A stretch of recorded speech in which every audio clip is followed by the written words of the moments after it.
There's a lot of really cool stuff here. I think there's a lot of history in this house and the studio here, and that's what he was all about. And Bigi Jackson is undoubtedly Michael Jackson's most enigmatic child, having grown up largely out of sight while the world remained obsessed with his famous family.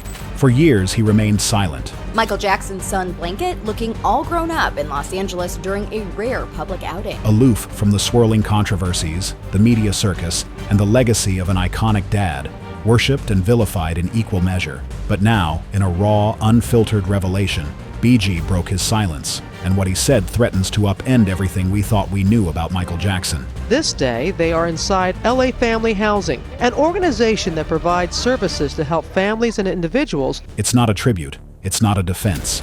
It's a reckoning. Bigi's arrival and the infamous balcony incident. Bigi Jackson, the youngest child of global pop icon Michael Jackson, was born on February 21st, 2002. From the very beginning, Bigi's life was shrouded in secrecy. He was born via surrogate, and to this day, the identity of his biological mother remains unknown. Michael never spoke publicly about the details of Bigi's birth, which only fueled public curiosity. Shortly after his son's birth, Michael gave him the nickname Blanket. To most people, it sounded strange, even confusing, but to Michael, it was a term of affection. He explained in an interview that blanket meant to cover someone in love and protection. A blanket is a blessing, he said. It's a way of showing love and caring. But the world didn't quite understand that, and for many, the name only added to the mystery and confusion around the child. Then came the moment that changed everything. In November 2002, Michael was in Berlin with baby Bigi, staying at the luxurious Adlon Hotel. Fans crowded the streets below, hoping to catch a glimpse of the king of pop. In a moment that would go down in tabloid history, Michael stepped out onto the hotel balcony with Bigi in his arms. What happened next stunned the world. Michael held the infant, wrapped in a towel that obscured his face, over the railing, then dangled him briefly above the crowd. The moment lasted only seconds, but it caused an explosion of global outrage. Photos and videos of the incident spread like wildfire. Media outlets accused Michael of endangering his child. Child protection agencies expressed concern. It became one of the most controversial acts of his career. Michael quickly issued a public apology. "I offer no excuses for what happened. I made a terrible mistake," he told the Los Angeles Times. "I got caught up in the excitement of the moment. I would never intentionally endanger the lives of my children." But it was too late. That single moment, meant as a spontaneous gesture to excite fans, became a defining image of Michael's eccentricity. And as Bigi grew, so did the scrutiny and the emotional distance between him and the father the world revered. Growing up with the king of pop. All right, we're back now at 7:41 with a look inside one of the country's most famous homes. Inside the gates of Neverland Ranch, Bigi lived in a world that most children could only dream about, or perhaps couldn't imagine at all. The sprawling estate, filled with amusement park rides, a zoo, movie theaters, and lush gardens, was built by Michael Jackson as a private escape from the outside world. But more importantly, it was his attempt to create a magical, protected environment where his children could grow up away from the spotlight, untouched by the chaos of fame. On the surface, Neverland was paradise. Music played through the halls, artwork decorated every room, and staff ensured that the ranch ran like a dream. Bigi and his siblings had everything: private tutors, custom toys, themed birthday parties, and access to anything they wanted. But beneath the surface of this fantasy world was a deeper reality. It is in this sprawling mansion on Carrollwood Drive where Michael Jackson lived his final moments. One that was far more complex. Despite his best intentions, Michael Jackson was not a hands-on parent in the traditional sense. His life as a global superstar didn't slow down when he became a father. He was often away, traveling, rehearsing, recording, or locked in meetings with lawyers and business managers. Even when he was home, he was rarely available. Meetings with choreographers and long hours in the studio kept him distant, physically and emotionally. Bigi saw his father, but usually at a distance. Sometimes it was through the tinted windows of a vehicle, or from the other side of a hallway, as Michael was rushed from one obligation to the next. There were moments of affection, no doubt, but day-to-day parenting was mostly handled by a team of nannies, bodyguards, and carefully chosen staff members. Bedtime routines, help with homework, and even simple conversations were often left to others. The one constant in Bigi's life was his siblings, Prince and Paris. The three children formed a tight, unbreakable bond. They weren't just siblings, they were each other's lifelines. Growing up in isolation, inside a bubble of wealth, secrecy, and security, they became each other's best friends and emotional support system. Prince once told Access Hollywood, "In that situation, you build a bond with your siblings because no one else really understands how you grew up." But they do. 100%. The three children made the most of their unusual upbringing. They played in the private amusement park, watched movies in their home theater, and explored the endless grounds of Neverland together. But for Bigi, something important was always missing. Despite being surrounded by comfort and luxury, he felt the absence of a consistent connection with the one person he admired most, his father. And then, when Bigi was only 7 years old, that distant presence disappeared entirely. A world without Michael, death, grief, and a new home. In June 2009, the world went into shock as news broke of Michael Jackson's sudden death. Millions mourned the loss of a music legend, someone who had shaped pop culture for decades. But for 7-year-old Bigi Jackson, the grief was much deeper and far more complicated. He hadn't just lost a global icon, he had lost his father. And with that, he had lost the chance to ever truly understand him. At Michael Jackson's public memorial, all eyes were on his children. Paris Jackson, Bigi's older sister, stood in front of the crowd, her voice trembling with emotion. Through tears, she told the world, "Daddy has been the best father you could ever imagine." Ever since I was born, Daddy has been the best father you could ever imagine. Her words were powerful and raw. But next to her, Bigi stood silently. His young face showed no emotion. People watching saw a quiet, reserved child. What they couldn't see was the confusion building inside him. A mix of sadness, uncertainty, and questions he didn't yet have the words to ask. After his father's death, Bigi went to live with his grandmother, Katherine Jackson, in Calabasas, California. He was no longer in the chaotic, fast-paced environment that had defined much of his early life. Instead, he was surrounded by extended family, including his aunt Janet Jackson, who stepped in to help provide structure and care. For the first time, Bigi experienced a sense of stability. There were regular meals, routines, and rules. More importantly, there were adults around him who were consistently present, physically and emotionally. This kind of parenting was new to him. Still, Michael's absence loomed large. As Bigi grew older, his understanding of his father came mainly through secondhand sources, old video clips, documentaries, interviews, and stories from family members. The difference between the famous Michael Jackson and the private father he had known became increasingly difficult to make sense of. To the world, Michael was a legend. To Bigi, he was someone he barely got to know. The utter silence that Bigi kept following Michael's death wasn't just grief, it was a complex web of unanswered questions. Why was his father so often absent? Why did it feel normal at the time? These questions swirled in his mind, but he didn't know how to ask them. Not yet, anyway. It wouldn't be until much later, in a shocking interview, that Bigi would finally break his silence about his dad. But before that moment, he had to find himself. And that journey of self-discovery began long before the interview. Finding Bigi, Reinvention, Film, and Family Bonds. In 2015, something quietly significant happened in the life of Bigi. At just 13 years old, he made a decision that marked a turning point in his journey. He officially changed his name to Bigi Jackson. It wasn't a move made for publicity or attention. In fact, most people didn't even know about it at the time. But for Bigi, it was a deeply personal act. Changing his name was about stepping out of the shadow of a public identity he never chose. The name, Blanket, had been given to him by his father with love. To Michael, it symbolized comfort and protection. But as Bigi got older, that name began to feel like a burden. It reminded him of the years when his life was completely exposed to the world, even though he never asked for it. The name felt tied to a version of himself shaped by the media and the public, not by who he truly was. Changing his name to Bigi was his way of starting to take back control. It was the first real step in building a life on his own terms. And it wasn't the only step. Around the same time, Bigi began to assert more independence from the Jackson family structure. While he continued living with relatives, he started requesting more privacy. choosing to skip public events where cameras might catch him.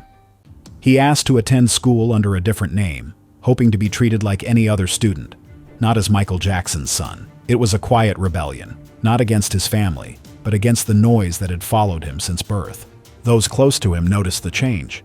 He spent more time reading, journaling, and studying film theory. He rarely spoke about his father, even with his siblings, but every so often he'd bring up a specific music video or short film Michael had directed. He wasn't just a performer, Bigi once told a family friend. He was a storyteller. That's what I want to be. Those words, simple as they were, hinted at a deeper transformation underway. Even after Michael's death, his presence was everywhere, in the media, in his music, in endless tributes, and even in private conversations within the family. The Jackson name carried massive weight, and Bigi felt the full pressure of that legacy. He admired his father's genius, and was proud of the impact he had made around the world. But at the same time, Bigi was still trying to understand what Michael had meant to him on a personal level. Who had he really been as a father? Why did Bigi feel so distant from the man everyone else seemed to know? In the middle of this emotional push and pull, Bigi found something that grounded him: film. It started as a quiet interest, but grew into something much more serious. Behind the scenes, while staying out of the spotlight, he began diving deep into the world of filmmaking. This wasn't random. Michael had introduced his children to the world of cinema when they were still young. He had even hired a private film teacher to teach them about the industry. It had been one of the rare ways he truly connected with his kids. By the time Bigi was a teenager, film had become more than just a hobby. It was a passion. It was also a way to reconnect with the memory of his father. He would watch old interviews, behind-the-scenes footage of Michael's work, and the same classic films they had once studied together. Through film, Bigi felt like he was finally learning things about his father that he hadn't understood as a child. He was piecing together the parts of Michael that were never talked about in interviews or headlines. But the more he learned, the more he felt the ache of everything that had been left unsaid. The more he admired Michael's artistry, the more he missed the father he didn't get to know deeply. Despite keeping to himself, Bigi maintained strong ties with his older siblings, Prince and Paris. They celebrated birthdays together, supported each other at public events, and showed a united front whenever the media turned its attention back to their family. Michael Jackson's youngest child, Blanket, stepping out of his father's shadow and starting a new YouTube channel with his brother, Prince. There was an unspoken bond between them, a sense that no one else could fully understand what they had been through. Still, even in those shared moments, the absence of their father lingered. It was always there, just beneath the surface, not spoken aloud, but always felt. And while Bigi himself remained largely silent to the world, the weight of that silence was building. It would take a breaking point and a clash within the very family that had raised him to finally bring his voice to the surface. The estate dispute. In March 2024, Bigi Jackson shocked the public by withdrawing from a joint legal action with his grandmother, Catherine Jackson. At the heart of the conflict was a monumental estate decision, the reported $600 million deal between Michael Jackson's estate and Sony, which involved selling a large portion of the pop icon's legendary music catalog. The decision had been made by Michael Jackson's estate, overseen by executors John Branca and John McClane, who had managed his legacy since 2009. Catherine Jackson had strongly opposed the deal and wanted to challenge it in court. At first, Bigi supported her. He shared her concerns and believed the catalog, which contained some of the most influential songs in pop history, should be protected, not sold off. Both feared that compromising Michael's artistic control might rewrite the very legacy he had built. But after a judge approved the deal, Bigi made a decision that would divide the family and dominate headlines. He withdrew from the fight. According to court documents obtained by People, Bigi's legal team explained his reasoning clearly. It is readily apparent that a reversal on appeal would be an extreme long shot. In short, Bigi believed they couldn't win. He no longer saw the value in prolonging a battle he now viewed as unwinnable, especially at the cost of time, energy, and emotional strain. But controversy followed. Catherine still wanted to push forward, and she wanted the estate to cover the legal fees. That's when Bigi drew the line. He called the move unfair. For him, it wasn't just a financial dispute anymore. It had become about principle. Using estate funds to continue a legal challenge he no longer supported, he felt, wasn't in the best interest of Michael's heirs. To outsiders, it looked like a classic family feud over money. But for Bigi, it went much deeper. Michael Jackson's estate wasn't just a business. It was personal. The music catalog wasn't just a collection of songs. It was the last remaining bridge between him and a father he barely had the chance to know. Protecting that legacy wasn't about profit or control. It was about respect. When the legal system ruled against their opposition to the Sony deal, Bigi decided to step away quietly. He had made his position clear. He didn't want to fight a losing battle just to make noise. Tabloid headlines spun the story into a bitter rift between grandmother and grandson, but those close to the family knew the truth was far more complex. This wasn't about rebellion. It was about conviction. The fallout was immediate. Headlines painted the story as a dramatic rift between grandmother and grandson. But those close to the family knew this was just the latest chapter in a long, complicated struggle over Michael's legacy. After that, Bigi once again withdrew from the public eye. He kept to himself, avoiding media and family drama alike. But then, in early 2025, he reappeared, not with another lawsuit, not with more legal filings, but with something else entirely. A confession. Breaking the silence. In a rare and emotionally charged interview, Bigi Jackson broke his silence in response to long-standing rumors and tensions surrounding his relationship with his father. What he was all about, and that's just kind of what each of us want to do, and it kind of makes things that people hopefully enjoy, but also can benefit their lives. The late Michael Jackson, and the ongoing legal battle involving his grandmother, Katherine Jackson. The interviewer didn't hold back from the start. Bigi, some people say you weren't as close to your father as Paris and Prince were. That maybe they should be the ones leading this legal fight. What do you say to that? Bigi didn't flinch. I've heard that before, he said simply. Then, after a pause, I've stayed quiet out of respect, but I can't stay silent anymore. He spoke carefully, choosing his words. The truth is, he wasn't perfect. He made mistakes. There were times he just wasn't there. And when you're a kid, it's not always easy. Then quietly, almost more to himself, it's bad. People don't see that part. There were times he wasn't there in the way I needed. He glanced down for a second. It's not something I ever wanted to say publicly, because once the truth is out, it gets twisted. But this is mine to tell. There was no anger in his voice, just honesty. He was under pressure. He had his own struggles, but that didn't mean we didn't feel the distance. Then, his tone softened. Still, when we were little, he created this magical world for us. He told stories, played with us, made us feel safe. I believe he loved us. I really do. He added, no matter what, he raised us to love each other, to stay close. That's never changed, and I know. He'd be proud of that. It wasn't a takedown, it was a quiet truth, finally spoken and impossible to ignore. Public reactions. The interview didn't make headlines overnight, but it didn't go unnoticed either. Among longtime fans and followers of the Jackson family, it quietly reignited a conversation that had been simmering for years. Some had long believed Michael Jackson was a devoted father who created a world of love and wonder for his children. Others, more cautiously, pointed to the cost of fame and how the weight of it all may have left emotional gaps that his children quietly carried. Bigi's words didn't claim to offer all the answers, but for the first time, they brought something the public hadn't really heard before, the perspective of someone who lived it. He didn't accuse, he didn't attack, but he also didn't hold back, and that honesty, measured and personal, gave the larger story a human dimension that speculation never could. Now attention quietly shifts to what Bigi does next, and how he'll carry a legacy that's both deeply personal and endlessly public. A future of his own. What's next for Bigi Jackson? Now 23, Bigi Jackson is quietly stepping into a future shaped by two things that mean the most to him: film and purpose. While he's stayed mostly out of the public eye, Bigi's passion for cinema has only grown. What began as an early interest, encouraged by his father, has turned into something deeper. Michael Jackson's youngest child, Blanket, stepping out of his father's shadow and starting a new YouTube channel with his brother Prince. He's not just a fan of movies, he studies them. When he and his brother Prince briefly launched a YouTube channel to review films, it gave a glimpse into Bigi's encyclopedic knowledge. As Prince once said, he'll tell you the year, the director, even the crew, even if he hasn't seen the film. That level of attention hasn't gone away. He's said to be looking into documentary work, specifically stories that spotlight climate issues through a human lens. It's not about building a brand or stepping into fame. It's about using the tools he knows, storytelling, research, visuals, to start conversations that matter.